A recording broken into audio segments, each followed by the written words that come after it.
Quiboloy is on the most wanted list of the U.S. Federal Bureau of Investigation for sex trafficking, fraud and coercion, bulk cash smuggling, among others.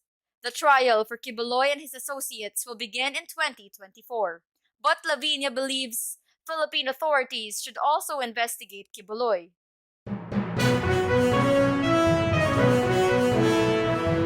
Religious leader Apollo Quiboloy has been sanctioned by the U.S. for what it called severe human rights breaches and is also on its most wanted list.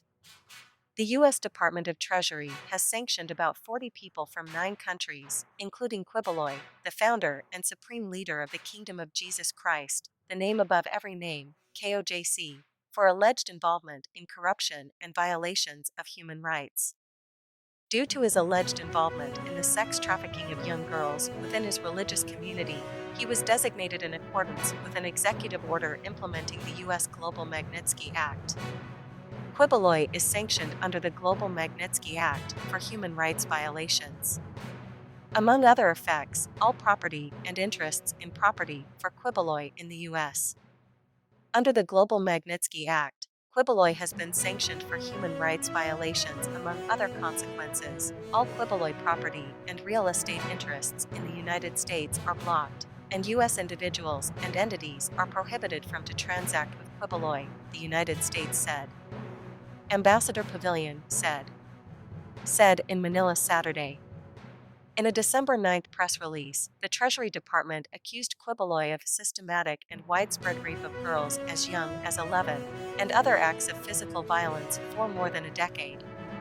The Filipino pastor was charged in November 2021 with conspiracy to commit sex trafficking by force, fraud and coercion, and child sex trafficking, and is currently on the FBI's most wanted list.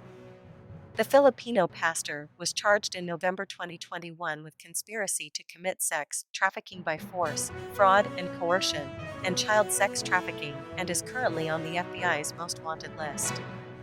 According to the indictment, the victim was recruited as his personal assistant, or priest, and was told to have sex with him during his night shift.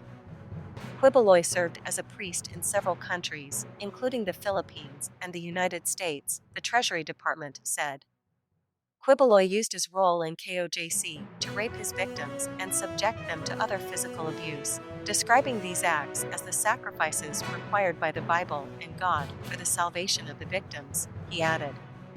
The sanctions were announced as the world marks the International Anti-Corruption and Human Rights Day on December 10.